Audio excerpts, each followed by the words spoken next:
សារស្នេហាក៏តាម Facebook យូរជួបមុំយូរហៅគ្នាអូនបងស្រឡាញ់គ្នាណាំង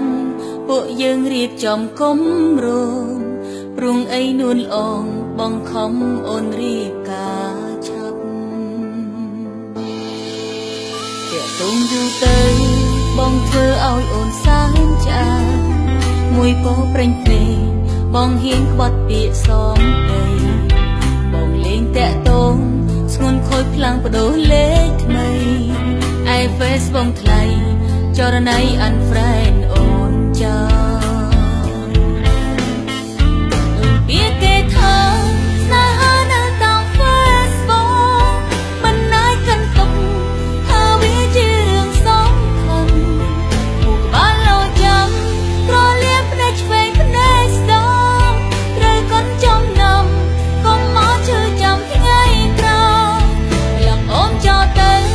កុំមកសើចឃើញបងទៀតពេលនេះប្រហែលបងមានសង្សារថ្មីហើយអូនស្ដាយខ្លាំងណាស់ព្រោះបានដឹងចិត្តណាស់ស្ដាយក៏ប៉ុន្តែអូនអាចកាត់ចិត្តឈុំខ្វល់បង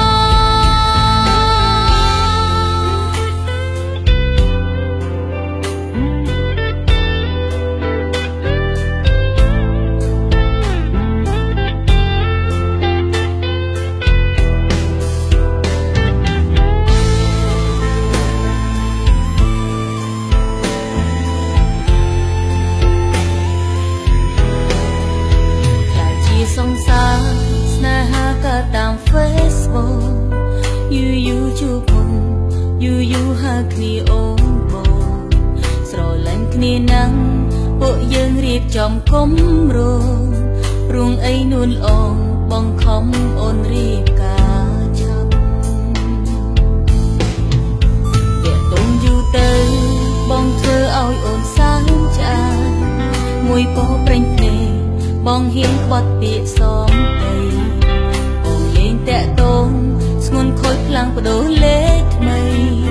ឯ Face បងថ្លៃចរណៃ unfriend